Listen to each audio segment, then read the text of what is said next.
Bienvenidos a este cuarto y último bloque de Poder y Dinero aquí en Americano Media M790 Radio Libre Miami. Tuvimos una entrevista que realmente, bueno, nos alerta respecto de la problemática, la profundidad del problema que estamos aquí enfrentando. Todos sabemos que el narcotráfico es una cuestión gravísima en México, en América Central, en el Caribe. Por supuesto, Venezuela es un narcoestado, Colombia sigue infructuosamente peleando con este fenómeno. En Perú se avanzó mucho con Fujimori, hubo lamentablemente una reversión en algunos aspectos. Ni hablar Bolivia, que es productor, en Brasil hay también producción de marihuana.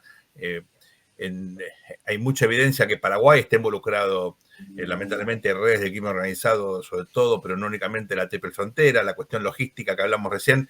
Yo querría hacer hincapié en una cuestión que me parece muy importante. Este gobierno kirchnerista, en su anterior gestión, tuvo un ministro de Seguridad, que está ahora nuevamente en el cargo, Aníbal Fernández, que dejó una frase en su momento, hace de esto 13 años, que me parece crucial. Él dijo, Argentina no es un país de consumo ni de producción, es un país de paso. Es decir, como que la droga pasaba de largo en Argentina, bueno, entonces no había que preocuparse demasiado, ¿no? No, pero es gravísimo igual que pase por Argentina. ¿Pero por qué? ¿Y por qué ahora este mismo funcionario dice, perdimos la guerra, resignado, como que no hay nada para hacer, ¿no? En ambos... Una guerra que no tuvo batallas, digamos. Claro, una guerra exactamente, que tuvo muertos, pero no porque estaban metidos en solucionar la cuestión, tuvo muertos por fenómenos vinculados a las pujas entre bandas. Es interesante porque en ambos casos hay una postura pasiva, pero hay una cuestión fundamental, y es la siguiente: la logística del traslado de los estupefacientes se paga en gran medida con estupefacientes, es decir, al tipo que lleva la droga en barco, en camión, en avión, le pagan con droga. ¿Qué hace? En especie de puro.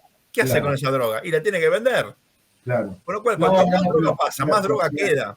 No, pero la droga se exporta pura, se industrializa. Y ahí viene la economía de los eslabonamientos enormes que se generan a partir de este producto, que hace que la economía de la droga termine convirtiéndose en uno de los principales, lo tengo que decir, ¿no? de motores de generación de empleo, por supuesto informal. No, pará, Sergio, pará ahí porque vas a terminar no sé dónde y es muy grave lo que estás diciendo. Mirá, hace unos años me da la impresión que fue Fabián el que me consiguió esa entrevista, pero no estoy seguro. Igual no le puedo echar la culpa de tantas cosas a Fabián hoy porque está presente. Pero digo, con el general Naranjo. El general Naranjo, me parece, Fabián, que vos me generaste esa entrevista, me dijo, en algún momento me sacó una hoja, tamaño A4, no letter como se usa en los Estados Unidos, pero es muy parecido, donde debe haber habido en una lista, 22 líneas habría, que eran nombres de narcos, nombres de narcos de segunda línea. Y me dice, mire, de estos, entonces empezó a marcar, prácticamente 2/3 estaban en Argentina, la segunda generación, es decir, los hijos de Pablo Escobar, todas las segundas líneas de los cárteles. Y le digo, ¿pero por qué pasa esto? Y porque tienen una economía informal. Saben que la economía informal se divide en dos. Está lo que es la economía informal propiamente dicha y luego la ilegal, digamos, que se conecta porque es imposible, una vez que son flujos informales, diferenciar cuál proviene de la droga y cuál de una simple venta de una artesanía.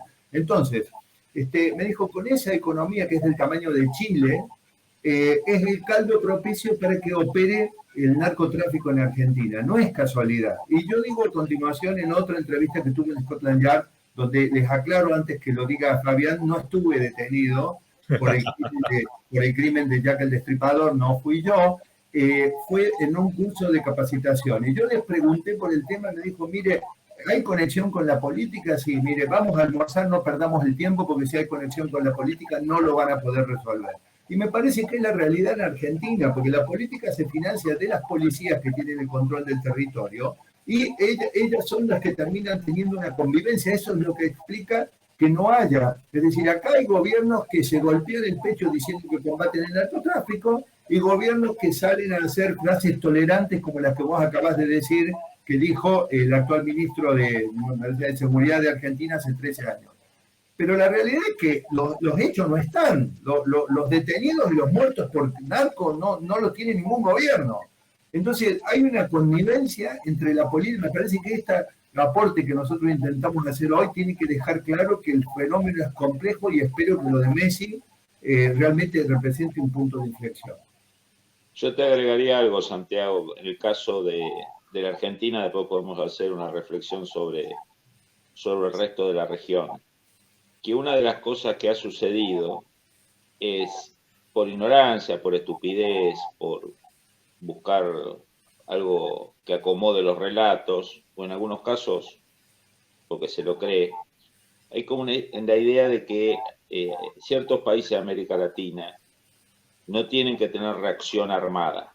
Los estados tienen que ser sordos, ciegos y mudos, porque cuando tenían ojos, manos, brazos fuertes, atropellaron y cometieron violaciones. En la Argentina hay un juego muy perverso entre esta idea de cuidado con usar otra vez el poder del Estado, porque miren lo que pasó en los 70.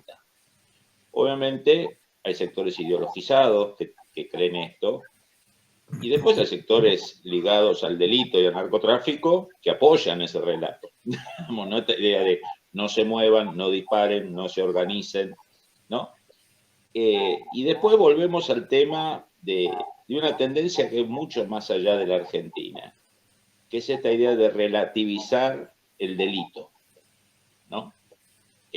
Por ejemplo, en el caso de Chile 2019, una de las primeras cosas que hizo Boric cuando llegó al poder fue amnistiar a todos los que mataron, hirieron, destruyeron Ciudad de Santiago de Chile durante el 2019.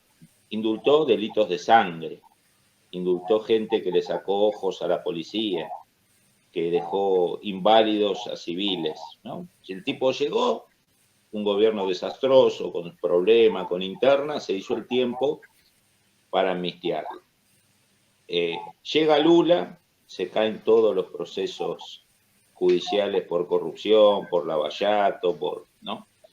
Digo, sectores demócratas en Estados Unidos, ¿no? Cuando hubo las olas de violencia en los meses previos a Trump, que grupos de jóvenes se acercaban a los bares y le obligaban a señoras de 80 años que estaban tomando el té a hacer el saludo marxista con el puño en alto, o le escupían el café. Digo, esa gente no está detenida. Uno se estudió, se crió en Estados Unidos. ¿Se imaginan ustedes Estados Unidos en los 80, en los 70, en los 60, en los 90, que alguien escupiera la sopa de un anciano que está comiendo en un restaurante y después saliera cantando el Internacional Socialista por la Quinta Avenida? No era así, ¿no? Entonces, Occidente, o un sector de Occidente muy fuerte en las redes sociales, porque acá hay complicidad también de las grandes empresas de redes sociales que cubren la culpa de ganar billones de dólares con relato progresista. Hay una complicidad en el sentido de relativizar el delito. Creo que acá estamos ante un dilema interesantísimo, porque lamentablemente en América Latina hay una confusión entre autoridad y autoritarismo. Entre lo autoritativo, que es un atributo fundamental del Estado, y los excesos, que son obviamente cuestiones que implican violación de los derechos, un uso desmedido de la fuerza. Eso, por supuesto, hay que rechazarlo.